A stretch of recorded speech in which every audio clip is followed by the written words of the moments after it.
Dit is aand, die dag is verby, die wind waai. En terwyl ek hier buite staan en die wind so liggies waai, dink ek terug aan die dae toe ek nog 'n kind was. Die dae toe ek so saam met my ouers in die aand huise besoek het vir bidure, van huis tot huis geloop het. Ja, ek was elke aand saam met my ouers wanneer dit nodig was. Ek het nie een biduur misgeloop nie. Dit was vir my 'n plesier om saam met mamma en pappa te loop. Die ander groot mense te kom waar hulle besig is om stoomende moerkoffie te maak. Jy kry die reuk van beskuitjies of gebakte brood. Baie lekker dae gewees. Niks lekker as die goeie ou dae nie.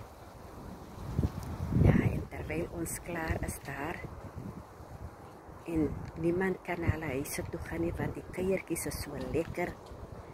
Die mans gesels oor bouwerk, landerye, skaap, beeste, vark, hoenderslagtery. Die vrouens is besig om oor gebak te praat, beskuitjies bak, brood bak en naaldwerk en wat ook al. En so het ek as kind maar sit en luister. Maar vir my was dit so lekker gewees. Ja, dit was baie goeie dae daar. Ek verlang baie dae terug. En ek onthou dit asof dit gister was. Lekker saam met my ouers beweeg van huis tot huis. Die vriendelike mense.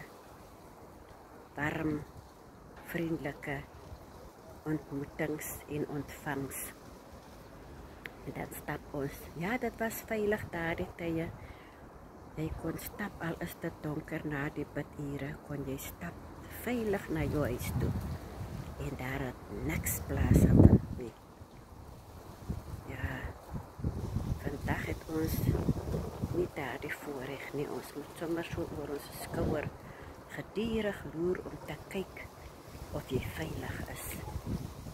Maar laat ons maar onthou van die goeie ou dae. Ek hoop jy onthou nog hoe jou kinderdae verloop het. En vertel maar vir jou kinders die storie tydvertellerry toe jou ouers so stories vertel het, soms bangmaak stories.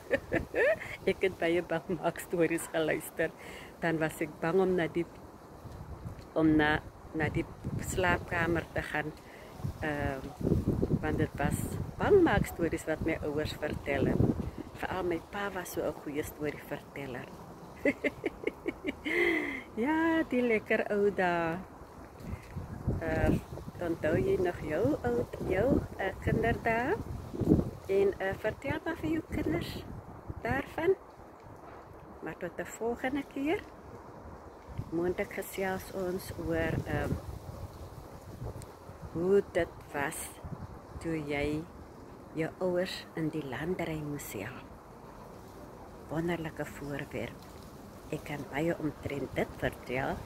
En ek dink daar het ek my tuin maak. Begin, die liefde vir tuin maak begin. Ek hoop julle geniet julle aand. Dit is laat. Die wind waai, dit is koud. En ek maak nou gereed om in te gaan. Maar tot de volgende keer. Bye bye.